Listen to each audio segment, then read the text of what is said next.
منہ دیکھ لیا آئینے میں پر داغ نہ دیکھے سینے میں، منہ دیکھ لیا آئینے میں پر داغ نہ دیکھا سینے میں، دل ایسا لگایا جینے میں مرنے کو مسلمان بھول گئے، اغیار کا جادو چل بھی چکا اور ایک تماشا بن بھی گیا،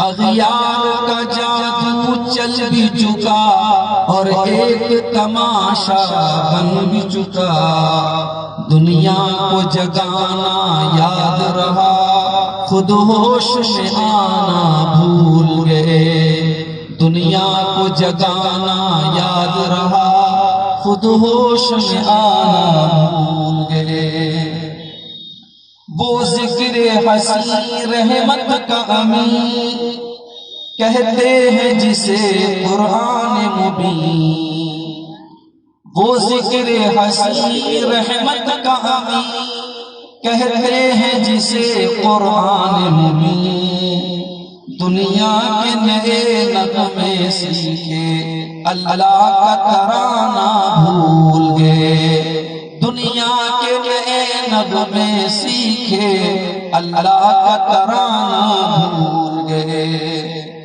انجام آزادی کیا کہیے بربادی ہی بربادی ہے، انجام آزادی کیا کہیے بربادی ہی بربادی ہے، جو درس شہ بطحاں نے دیا دنیا کو پڑھانا بھول گئے، جو درس شہ بطحاں نے دیا دنیا کو پڑھانا بھول گئے، دنیا کا تو گھر آباد کیا عقبا کا مگر برباد کیا، دنیا کا تو گھر آباد کیا عقبا کا مگر برباد کیا، مشکل میں خدا کو یاد کیا مشکل ہوئی آسان بھول گئے، جس دور پہ نازاں تھی دنیا اب ہم وہ زمانہ بھول گئے، دنیا کی کہانی یاد رہی اور اپنا فسانہ بھول گئے۔ صدر محترم علماء کرام، محترم بزرگوں، نوجوان ساتھیوں، پردہ نشین ماں اور بہنوں، پیارے بچوں، نیپال کی سرزمین کے اس خوبصورت سے علاقے میں آج دوسری مرتبہ اس عظیم الشان کانفرنس میں آپ کے سامنے حاضر ہونے کا موقع مل رہا ہے۔ رات کے 2 بج چکے ہیں، مختلف علماء کے بیانات آپ نے سماعت فرمائے، شیخ نیاز حسن تیمی صاحب خواتین کے تعلق سے، میاں بیوی کے حقوق کے تعلق سے بڑی خوبصورت گفتگو کر رہے تھے، ان کے بعد ابھی ہمارے برادر عزیز شیخ عنایت اللہ جوہر اصلاحی حفظہ اللہ نے اسلام میں عورت کے مقام پر بڑی پرمغز گفتگو کی۔ اللہ سے دعا ہے رب العالمین اللہ تعالیٰ ان تمام علماء کے بیانات کو جن کو ہم نے سنا ہے، اللہ تعالیٰ ہمیں ان کی باتوں پر عمل کرنے کی بھی توفیق عطا فرمائے، آمین۔ میرے بھائیوں، اس وقت پوری دنیا میں مسلمان جس دور سے گزر رہا ہے وہ کسی سے چھپا ہوا ہے۔ فلسطین میں ہمارے اوپر کیا ہوا ہے، دنیا کے اور ملکوں میں ہمارے کیا حالات ہیں، ہمارے جان اور مال اور عزت اور آبرو کے ساتھ کون کون سے معاملات ہو رہے ہیں. اگر آپ کی نظر میڈیا اور سوشل میڈیا پر ہے تو بہت کچھ آپ جانتے ہوں گے، اس تفصیل میں جانے کی ضرورت نہیں. سوال یہ ہے مسلمان اللہ کے آخری نبی کے امتی، اللہ کے سب سے محبوب بندے کے امتی، اور تمام امتوں میں سب سے بہترین امت بھی اللہ تعالیٰ نے مسلمانوں کو قرار دیا. کنتم خیر امۃ اخرجت للناس تأمرون بالمعروف وتنہون عن المنکر وتؤمنون باللہ. اے مسلمانوں، تم دنیا کی سب سے بہترین کمیونٹی ہو، سب سے بہترین سماج ہو، سب سے بہترین امت ہو. تو اخرجت للناس، تمہیں انسانیت کے لیے نکالا گیا ہے، تمہیں مانوتا کے لیے نکالا گیا ہے، تمہیں انسانیت کو کچھ دینے کے لیے دنیا میں بھیجے گئے ہو. تأمرون بالمعروف، تم نیکیوں کے حکم دیتے ہو، وتنہون عن المنکر، تم برائیوں سے روکتے ہو، وتؤمنون باللہ، اور اللہ تبارک و تعالیٰ کی توحید کے اوپر تم ایمان لاتے ہو. ہمارا یہ اللہ قرآن میں کہہ رہا ہے کہ تم دنیا کی سب سے بہترین امت، اس امت کے آئے اس کے بچے مر رہے ہیں. 35,000 سے اوپر فلسطینی چند مہینوں کے اندر مار دیے گئے، بچے مار دیے گئے، عورتیں مار دی گئی، اور دنیا کی بڑی بڑی طاقتیں تماشا دیکھتے ہیں. یہ حالات کیوں ہیں؟ اس امت پر اتنے برے حالات کیوں آئے؟ قرآن کریم میں جب ہم اس سوال کا جواب تلاش کرتے ہیں، قرآن کریم کے 5ویں پارے کی آخری آیت میں اللہ تعالیٰ اس سوال کا جواب فرمایا: ما يفعل الله بعذابكم إن شكرتم وآمنتم وكان الله شاكرا عليما. اے میرے بندو، اللہ تبارک و تعالیٰ تمہارے اوپر اپنا عذاب کیوں نازل کرے گا؟ ما يفعل الله بعذابكم، اللہ تعالیٰ تم پر عذاب اپنا کیوں نازل کرے گا؟ تمہیں تکلیفوں میں کیوں ڈالے گا؟ تمہیں پریشانیوں میں کیوں ڈالے گا؟ ان شکرتم وآمنتم، اگر تم اللہ تعالیٰ کے شکر گزار بن جاؤ، اگر تم اللہ کے فرما بردار بن جاؤ، تم ایمان والے بن جاؤ، تم اللہ تبارک و تعالیٰ کا شکر ادا کرنے والے بن جاؤ، تو اللہ تم پر اپنا عذاب نازل کر کے کیا کرے گا؟ وَكَانَ اللَّهُ شَاكِرًا عَلِيمًا، اللہ تعالیٰ تو بہت بڑا قدردان ہے، وہ تو نیکیوں کی قدر کرنے والا اور ہمارے دل کے حالات اللہ پر اپنا عذاب کیوں نازل کرے؟ اگر ہم واقعی میں مومن ہیں، اگر واقعی میں اللہ کے فرما بردار ہیں، تو اللہ ہم پر اپنا عذاب نازل کرے. یہ اللہ کا وعدہ ہے. اور آگے بڑھیے سورۃ الاعراف میں اللہ فرماتا ہے: وَلَوْ أَنَّ أَهْلَ الْقُرَىٰ آمَنُوا وَاتَّقَوْا لَفَتَحْنَا عَلَيْهِمْ بَرَكَاتٍ مِّنَ السَّمَاءِ وَالْأَرْضِ. اگر بستی والے، کسی بھی گاؤں والے، کسی بھی بستی والے اگر ایمان والے ہوتے اور متقی ہوتے، پرہیزگار ہوتے، اللہ فرماتا ہے ہم ان کے اوپر آسمانوں کی اور زمین کی برکتوں کے دروازے کھول دیتے. اللہ کا وعدہ ہے، اللہ برکتوں کے دروازے کھول دے گا. شرط کیا ہے؟ ایمان والے بن جاتے، متقی بن جاتے. اس کا مطلب کہیں نہ کہیں تو پانی مر رہا ہے، کہیں نہ کہیں ہمارے ایمان کے اندر کھوٹ ہے، ہمارے تقویٰ کے اندر کمی ہے، اور اس کا بالکل لیٹسٹ ثبوت ابھی رمضان کے گزرنے کے بعد ہو رہا ہے. رمضان کا مہینہ آیا، اتنے بڑے متقی ہم بن گئے، 14 گھنٹے 15 گھنٹے کا روزہ ہم رکھ رہے ہیں. گرمی کے موسم میں پیاس حلق کر کے کاٹا ہو رہا ہے. ظہر کی نماز کا ٹائم آیا، ہم مسجد میں گئے، ہم نے وضو کرنے کے لیے پانی منہ کے اندر ڈالا، ہم نے کلی کرنے کے لیے پانی منہ کے اندر ڈالا، پانی کے قطرے میرے منہ کے اندر گئے اور میرا حلق سوچ کر کے کاٹا ہوا ہے۔ اگر پانی کی دو چار بوندیں اگر حلق کے اندر چلی جائیں، کوئی دیکھنے والا نہیں ہے، کوئی روکنے والا نہیں ہے، کوئی کیمرے سے ریکارڈ کرنے والا نہیں ہے، مگر 14 گھنٹے کا روزہ رکھنے والا ظہر کی نماز میں پانی کو، عصر کی نماز میں پانی کو منہ میں ڈالتا ہے، مگر اپنے حلق کے نیچے نہیں اتارتا ہے، باہر نکال دیتا ہے۔ وہ کون سی طاقت ہے جو پیاس کی شدت کے باوجود اسے پانی کو اندر اتارنے سے منع کرتی ہے؟ میرے پیارے ساتھیوں، اسی کا نام تقویٰ ہے۔ اللہ فرماتا ہے یا ایھا الذین آمنوا کتب علیکم الصیام کما کتب علی الذین من قبلکم لعلکم تتقون۔ روزے کا مقصد تقویٰ ہے، روزہ تمہیں تقویٰ سکھا رہا ہے۔ ایک مہینہ ہم متقی رہے، ایک مہینہ ہم تقویٰ والے رہے، تراویح کی نماز بھی ہم پڑھتے رہے، راتوں میں جاگتے بھی رہے، قرآن بھی پڑھتے رہے، روزہ بھی رکھتے رہے، اور جیسے ہی رمضان ختم ہوا سارا تقویٰ ختم، ساری دینداری ختم۔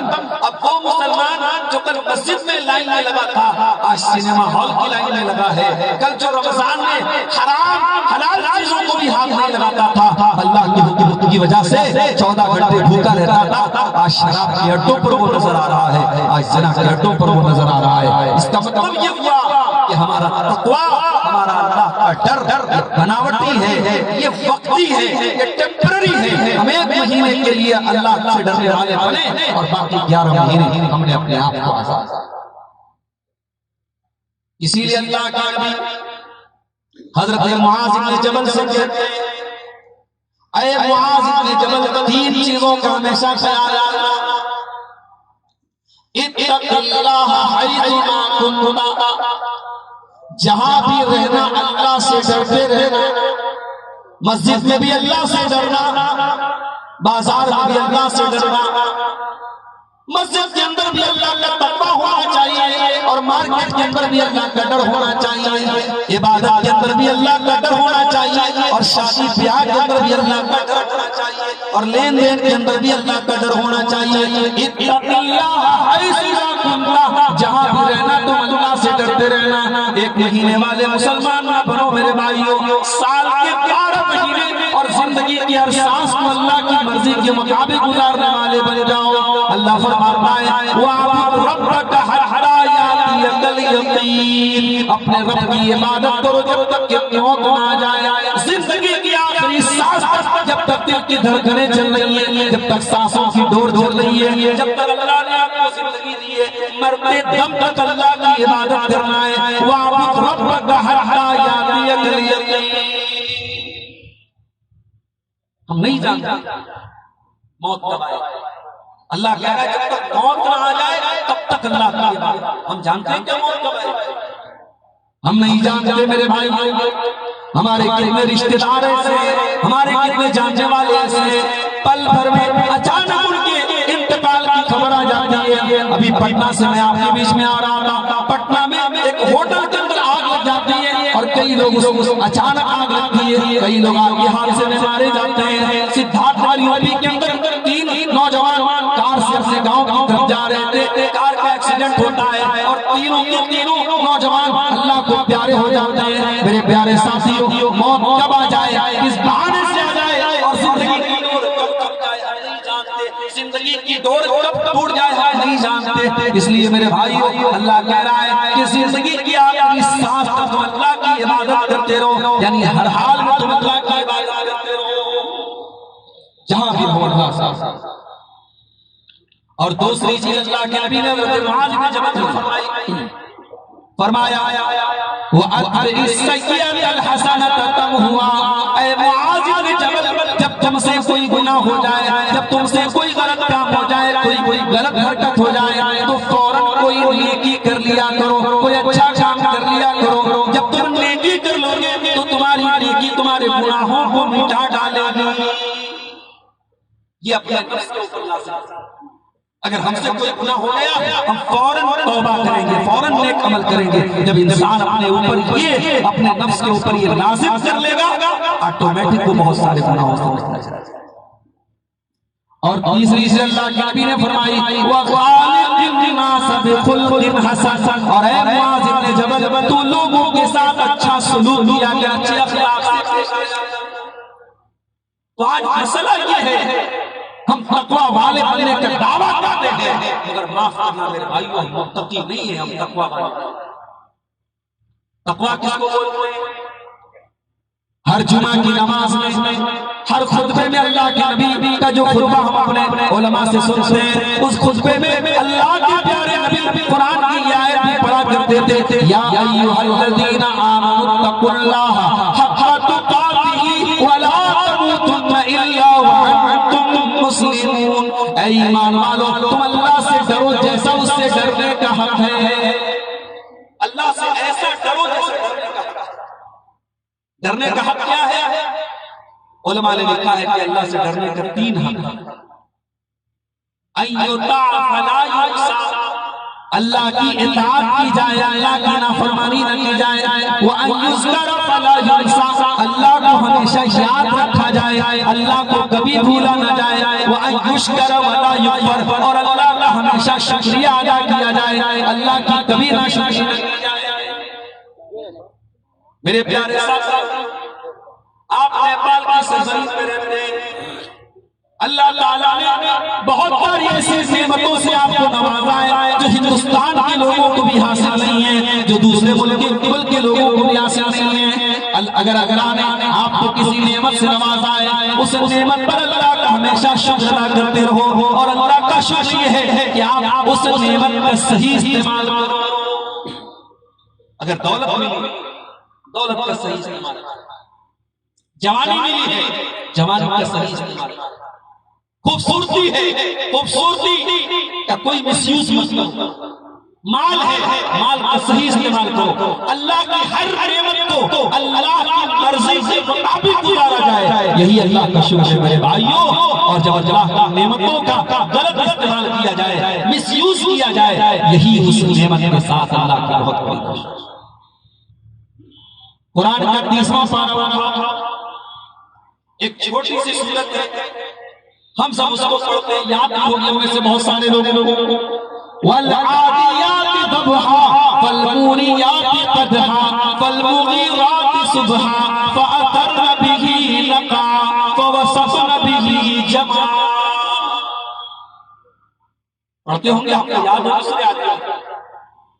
اللہ گھوڑے کی قسم کھا رہا ہے، وَالْعَادِيَاتِ ضَبْحًا، قسم ایسے گھوڑوں کی جو دوڑتے ہانپنے لگتے ہیں، فَالْمُورِيَاتِ قَدْحًا، اور جب وہ دوڑ لگے تو ان کے پیروں کے نیچے سے چنگاریاں اڑتی ہیں، فَالْمُغِيرَاتِ صُبْحًا، اور یہ گھوڑے دشمن کے لشکر پر جا کے صبح سویرے حملہ کرتے ہیں، فَأَثَرْنَ بِهِ نَقْعًا، اور جب یہ دشمن کے اوپر حملہ کرتے ہیں تو گرد و غبار ہوتا ہے، دھول اڑتی ہے، تو وَسَطْنَ بِهِ جَمْعًا، اور یہ گھوڑے دشمن کی صف میں جا کر کے بیچوں بیچ حملہ کرتے ہیں۔ غور کیجئے، اللہ گھوڑے کی قسم کھاتا ہے، اور گھوڑے کی قسم کھانے کے بعد اللہ کیا فرماتا ہے؟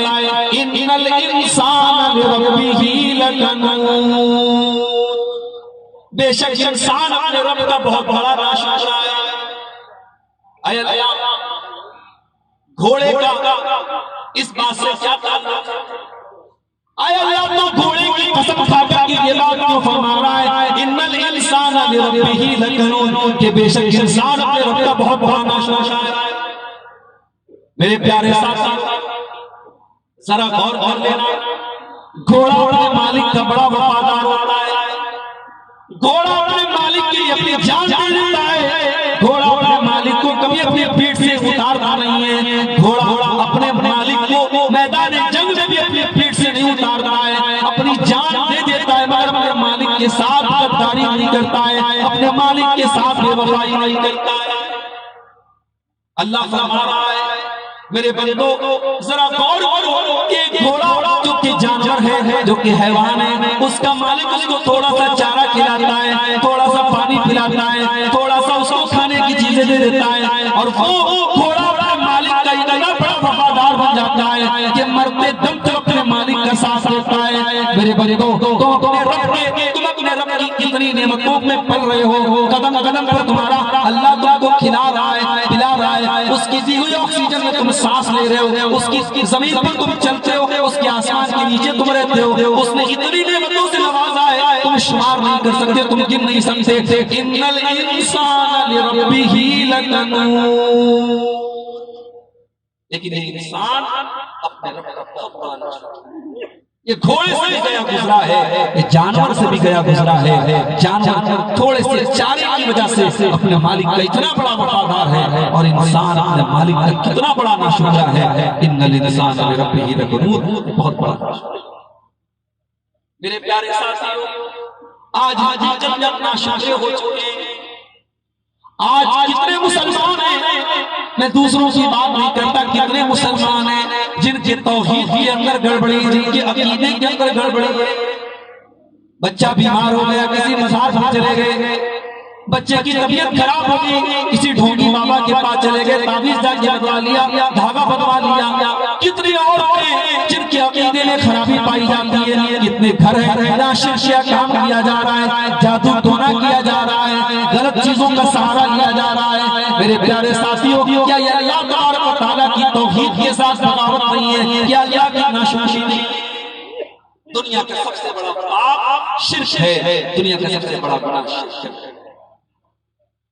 اسی لیے اللہ قرآن میں بار بار تاکید کرتا ہے، ان اللہ لا یغفر ان یشرک بہ ویغفر ما دون ذلک لمن یشاء۔ میرے بندو، ہم تمہارے سارے گناہوں کو معاف کر سکتے ہیں مگر شرک کو معاف نہیں کریں گے۔ اللہ فرماتا ہے، انہ من یشرک باللہ فقد حرم اللہ علیہ الجنہ، جو شرک کرے گا اس کے اوپر جنت حرام کر دی جائے گی اور وہ جہنم میں جائے گا۔ وما للظالمین من انصار، اس کا کوئی مددگار نہیں۔ مسلمان عاشق، اور آپ کو یقین نہ آئے، آپ چلے جائیے بھارت کی سرزمین پر بہت ساری ایسی قبریں اور مزارات اور درگاہیں آپ کو ملیں گی جہاں مسلمان مرد اور عورتیں قبروں پر جا کر کے آپ کو سجدہ کرتے تھے۔ مولانا الطاف حسین حالی نے کتنا پیارا نقشہ کھینچا تھا کہ جو غیر مسلم اپنے مندر میں کرتا ہے اور ہم کہتے ہیں صاحب یہ کافر ہے، یہ مشرک ہے، وہی کام مسلمان اگر اپنے مزار اور قبروں پہ جا کے کرتا ہے اور اپنے آپ کو مسلمان سمجھتا ہے، مولانا حالی فرماتے ہیں، کرے غیر گر بت کی پوجا تو کافر، کواکب میں مانے کرشمہ تو کافر، جھکے آگ پر بہرے سجدہ تو کافر، جو ٹھہرا بیٹا خدا کا تو کافر، مگر مومنوں پر کشادہ ہے راہیں، پرستش کرے شوق سے جس کی چاہیں، نبی کو جو چاہیں خدا کر دکھائیں، اماموں کا رتبہ نبی سے بڑھائیں، مزاروں پہ جا جا کے نظریں چڑھائیں، شہیدوں سے جا جا کے مانگیں دعائیں، نہ توحید میں کچھ فرق اس سے آئے، نہ اسلام بگڑے نہ ایمان جائے۔ آج توحید گڑبڑ ہے بہت سارے، اور اللہ کے نبی کی پیشی کوئی بھی آپ نے فرمایا تھا کہ قیامت اس وقت تک نہیں آئے گی حتی تلحق قبائل من امتی بالمشرکین، جب تک میری امت کے کچھ لوگ مشرکوں کے ساتھ مل لیں۔ کچھ دنوں پہلے میرا ایک پروگرام ہوا تھا بنگال میں، مالدہ میں ایک جگہ پڑتی ہے کلیا چک، بہت بڑا بیلٹ ہے، جیسے آپ کا یہ جنگڑوا گاؤں جو ہے ماشاءاللہ سب مسلمان اور سب الحمدللہ اہل حدیثوں کا گاؤں ہے، تو وہاں مالدہ میں کلیا چک میں سب ماشاءاللہ مسلمان ہی ہیں اور اس میں بھی زیادہ تر اہل حدیث ہیں۔ وہاں میرا پروگرام تھا اور وہاں کے جو علاقے کے مکھیا کے سردار جی تھے ان کے گھر ٹھہرایا گیا۔ اب جب میں ان کے مکان پہ گیا تو دیکھا کہ مکان کے باہر جو ٹائل لگا ہے، جو ٹائلز لگے ہیں، جو پتھر لگے ہیں، اس پہ اجمیر کی درگاہ کا فوٹو بنا ہوا۔ میں نے پوچھا کہ بھائی صاحب یہ کیا ہے؟ غور کیجئے گا، یہ اہل حدیث کی بات بتا رہا ہوں، قرآن و حدیث پہ چلنے والا اور صحیح عقیدے والا جو اپنے آپ کو کہتا ہے مانتا ہے، اس کی بات اس کے گھر کے ٹائل کے اوپر اجمیر کی درگاہ کی فوٹو بنی۔ میں نے پوچھا بھائی کیا ہے؟ اس نے کہا مولانا ٹائلز لینے گیا تھا، دکاندار نے بہت سارے ڈیزائن دکھائے، مجھے یہ ڈیزائن پسند آیا. اتنا بھولا بھالا ہے آج ہمارا مسلمان بھائی، ہمارا اہل حدیث. اس کے مکان کے دروازے پر اور اس کے مکان کے ٹائلز پر آج غیر اللہ کے در کے آستانے بنے ہیں. یہ حالات آج ہندوستان کے ہمارے بھائیوں کے بھائیوں، اور یہ آپ کے نیپال کے اندر بھی بہت ساری چیزیں آج آپ کو اپنے گھروں میں، خاندانوں میں اور علاقوں میں شرکیاں ملیں گی. یاد رکھو، جب تک شرک کو ختم نہیں کرو گے، جب تک اپنے گھر کو شرک سے پاک نہیں کرو گے، تب تک آپ کے گھر میں چین اور سکون نہیں آ سکتا. دنیا کا سب سے بڑا اگر کوئی پاپ ہے تو شرک ہے. جب تک آپ کے گھر میں شرک ہو رہا ہے، تب تک گھر میں سکون اور چین اور برکت نہیں آ سکتی. میرے بھائیوں، پہلے شرک کو. اسی لیے ابراہیم علیہ السلام اپنے گھر والوں کے لیے دعا کرتے ہیں تو کیا کہتے ہیں؟ وَجُنُبْنِي وَبَنِيَّ أَن نَعْبُدَ الْأَصْنَامَ. اے اللہ، تو مجھے اور میرے بچوں کو شرک سے بچانا، بت پرستی سے بچانا. آج آپ دیکھیں بڑے بڑے بالی ووڈ کے ہیرو ہیں جن کے نام کے ساتھ خان صاحب لگا ہوا ہے، بہت بڑے خان صاحب ہیں، اور مسلمان بڑے پکڑے کہتے ہیں صاحب بالی ووڈ کی انڈسٹری پر تو ہمارے خان صاحب کا قبضہ ہے. ان کے گھروں میں مورتی کی عبادت بھی ہوئی، ان کے گھر میں اسلام نام کی کوئی چیز نہیں ہے. وہ عید کے موقع پر عید کی نماز پڑھنے بھی جا رہا ہے، اور وہ کسی غیر مسلم کے تہوار پر غیر مسلم کا تہوار بھی منا رہا ہے. اس کے پتھر کے بت کے آگے سجدہ بھی کر رہا ہے، اس کے معبود کے نعرے بھی لگا رہا ہے. تو رنگی چھوڑ، یک رنگ ہو جا، سراسر موم ہو یا سنگ ہو جا. میرے بھائیو، دوگلا پن نہیں چلے گا، یہ ڈبل اسٹینڈرڈ نہیں چلے گا. اللہ تعالیٰ کو ایسے توحید اللہ تعالیٰ کی نہیں چلے گی کہ آپ اللہ کی بھی عبادت کریں اور غیر اللہ کی بھی عبادت کریں. مسلمان جب نماز پڑھتا ہے 5 ٹائم کی نماز میں 17 بار وہ بار بار اللہ کے سامنے اقرار کرتا ہے ایاک نعبد و ایاک نستعین. اے اللہ، ہم تیری ہی عبادت کرتے ہیں اور تجھ ہی سے مدد مانگتے ہیں. مسلمان اللہ کے سوا کسی اور کے آگے سر. ابھی میں سعودی عرب کے سفر پہ گیا تھا فیملی کے ساتھ، وہاں سے مجھے دبئی جانا ہے. اب دبئی کے لیے فلائٹ پر بیٹھا، سارے لوگ فلائٹ پر بیٹھ گئے. آدھا گھنٹے کے بعد پائلٹ کہہ رہا ہے کہ دبئی کا موسم صحیح نہیں ہے، فلائٹ ابھی لیٹ ہو جائے گی، آپ کو باہر فلائٹ سے اتار دیا. اب باہر آ کے بیٹھے، پھر ہم لوگ پریشان ہیں، پتہ نہیں فلائٹ کب جائے گی. پھر 9 گھنٹہ انتظار کروانے کے بعد اعلان کیا گیا فلائٹ کینسل ہو گئی، دبئی جانے والی کوئی فلائٹ نہیں جائے گی. میں نے نیوز دیکھا تو پتہ چلا کہ دبئی میں بہت بارش ہوئی ہے اور اتنا پانی بھر گیا ہے، سڑکوں کے اوپر بڑی بڑی کاریں پانی میں ڈوبی ہوئی. میں وہاں سے انڈیا واپس چلا، میں نے دبئی کا سفر کینسل کیا. انڈیا میں آنے کے بعد اب جب دوستوں سے ملاقات ہوئی تو لوگ کہنے لگے کہ دبئی میں تو بہت حالات خراب ہیں، دبئی میں بہت بڑا غیر مسلموں کا عبادت خانہ بنوایا گیا ہے، اس لیے وہاں اللہ کا عذاب آ رہا ہے، اور وہاں اتنا بڑا سیلاب آیا، اتنی بڑی بارش آئی، اتنی تباہی ہوئی، کیونکہ وہاں ایک مندر بنایا جا رہا ہے، وہاں اللہ کی غیر اللہ کی عبادت دیکھ. میں نے کہا میرے بھائی، اگر دبئی کے اندر غیر اللہ کی عبادت کا ایک گھر بنایا جا رہا ہے، اس وجہ سے وہاں اللہ کا عذاب آ رہا ہے. ہمارے بھارت کی سرزمین پر، اپنے بنارس کی میں نے بات کی، ہمارے شہر کے اندر ہر گلی کے اندر کوئی نہ کوئی مندر ہے، ہر گلی کے اندر اور محلے کے اندر کوئی نہ کوئی عبادت خانہ غیر اللہ کی عبادت کا کوئی گھر ہے، کوئی مزار ہے، کوئی درگاہ ہے، کوئی مندر ہے. اس حساب سے تو ہندوستان کے اندر بہت بڑی تباہی آ جانی چاہیے، نعوذ باللہ پورا ہندوستان برباد ہو جانا چاہیے. میں نے کہا دوسروں پر تیر چلانے کے پہلے اور دوسروں پر کیچڑ اچھالنے کے پہلے انسان کو اپنے دامن میں جھانک لینا چاہیے. ہم دوسرے ملکوں کے بارے میں دبئی میں اللہ کا عذاب آ رہا ہے کیونکہ وہاں پہ ایک عبادت خانہ کھلا ہے. آپ اپنے محلے میں اپنے ملک کی بات کریں، آپ کے یہاں کیا شرک نہیں ہو رہا ہے؟ میرے پیارے ساتھیوں،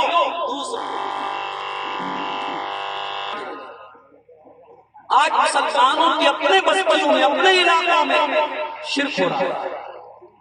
پہلے اپنی فکر کرو، اپنے بچوں کی فکر کرو، اپنے پریوار کی فکر کرو. ہم کہیں گھومنے جاتے تو پہلے پریوار کو لے کے جاتے ہیں، آپ جنگڑوا میں رہتے ہیں، کاٹمنڈو گھومنے جانا ہے، آپ کار بک کریں گے، فیملی کو لے کے جائیں گے، بچوں کو لے کے جائیں گے۔ کوئی شاپنگ مال میں آپ شاپنگ کرنے جاتے ہیں، اپنی بیوی کو اپنی اہلیہ کو لے کے جاتے ہیں، بچوں کو لے کے جاتے ہیں۔ بچوں سے پیار کرتے ہیں، فیملی سے پیار کرتے ہیں۔ میرے پیارے ساتھیوں، جس پریوار سے محبت کرتے ہیں، جس فیملی سے ہم پیار کرتے ہیں، کیا ہم یہ پسند کریں گے ہمارے بچے کل جہنم کی آگ میں جل جائیں، ہماری بیوی کل جہنم کی آگ میں جل جائے؟ نہیں، ہم تو یہ بھی گوارا کریں گے ہماری بیوی کو، ہمارے بچوں کو ذرا سی خروش بھی آ جائے، ہمارے بچوں کو ذرا سی چوٹ لگ جائے تو بے چین ہو جاتے ہیں، مائیں بے چین ہو جاتی ہیں، باپ کو بے چین ہو جاتا ہے۔ میرا اللہ قرآن میں بار بار ہمیں اور آپ کو تاکید کرتا ہے، یا ایھا الذین آمنوا قوا انفسکم واہلیکم نارا، اے ایمان والو اپنے آپ اور اپنے گھر والوں کو جہنم کی آگ سے بچاؤ۔ اپنے گھر والوں کے عقیدے کی فکر کرو میرے بھائیو، اپنے بچوں کے عقیدے کی فکر۔ لڑکی کی شادی آپ کر رہے ہیں، لڑکے کا مکان آپ نے دیکھا، مکان بہت اچھا ہے، لڑکا قطر میں جاب کرتا ہے، بڑی اچھی سیلری ہے، آپ نے لڑکی کی شادی کر دی۔ آپ نے یہ نہیں سوچا کہ صاحب اس کا عقیدہ کیسا ہے؟ بعد میں معلوم ہوا کہ لڑکے کا عقیدہ بڑا گڑبڑ ہے، شرک کر رہا ہے، قبروں کے اوپر سجدہ بھی کر رہا ہے۔ آپ نے مکان دیکھ کر کے، نوکری دیکھ کر کے، پیسہ دیکھ کر کے اپنی بیٹی کی شادی کر دی اور اپنی بیٹی کی زندگی برباد۔ جس بیٹی کو آپ نے پیار اور محبت سے پالا تھا، جب آپ اس کی شادی کرنے جائیں تو لڑکے کا دین اور لڑکے کا ایمان اور لڑکے کا عقیدہ بھی ضرور دیکھ لیا کریں۔ اللہ کے پیارے نبی فرماتے ہیں، اذا خطب الیکم ممن ترضون دینہ وخلقہ، جب تمہاری بیٹیوں کے لیے ایسا رشتہ آ جائے کہ لڑکا دیندار ہے، لڑکا بااخلاق ہے، لڑکا اچھا ہے، لڑکا دیندار ہے، اگر اس کا مکان بہت بڑا بھی نہ ہو، اس کی سیلری بہت زیادہ بھی نہ جائے، فزوجوہ، تو تم اپنی بیٹیوں کی شادی سے کر دیا کرو۔ اگر ایسا نہیں کرو گے تکن فتنۃ فی الارض وفساد عریض، تو زمین کے اندر بہت سارا فتنہ اور فساد پھیل جائے گا۔ اور آج وہ فساد پھیل رہا ہے، آج مسلمان اور الحمدللہ قرآن و حدیث پر چلنے والے گھروں کی بیٹیاں، جہاں قرآن و حدیث پر عمل ہوتا ہے، وہاں جب نکاح میں جب دینداری لوگ نہیں دیکھتے ہیں اور جب دنیا دیکھ کر کے اور گھر مکان دیکھ کر کے شادی کرتے ہیں، تو ایسی جگہوں پر بھی ان کی بیٹیاں جاتی ہیں جہاں شرک ہوتا ہے، جہاں غیر اللہ کے آگے سجدہ ہوتا ہے۔ اپنے بچوں کے عقیدے کی فکر کرو۔ حضرت یعقوب